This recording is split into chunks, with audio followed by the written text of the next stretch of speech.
R30 for advice on how to commit cash-in-transit heists, R50,000 to hire firearms. That is the going price to organize cash-in-transit robberies, and it comes from inside South Africa's prisons.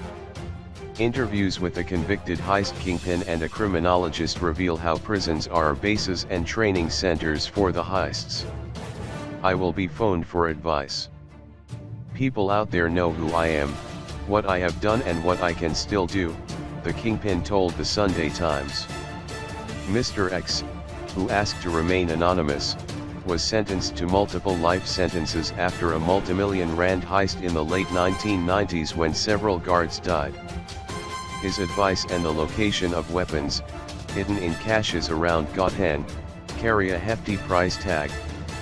Speaking on his cell phone from a Gauteng prison, he said he asked R30 if phoned for advice, and if they were looking for weapons, like big sticks rifles, it increased to R50,000.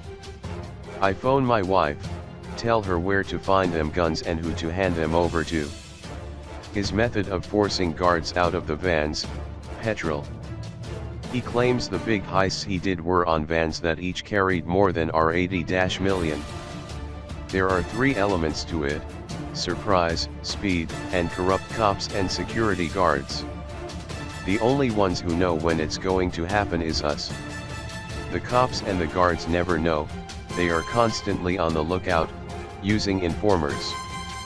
I tell those looking to commit a heist how to choose a site for the ambush, about speed. You have to be off the scene within 5 minutes or else you must know you are going to war with the cops. I tell them about the surveillance which we used to do for up to 6 months.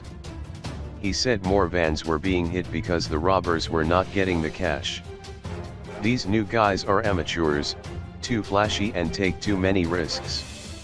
UNISA criminologist Professor Henny Lochner, who interviewed 21 robbers over 2 years, confirmed that heists were planned inside prisons. He said those he interviewed told him that heists would be stopped only if corrupt police were arrested. Many said after the heist it was the norm to go to police-safe houses to divide up the loot. Even crime intelligence officers from other provinces would arrive and claim part of the loot.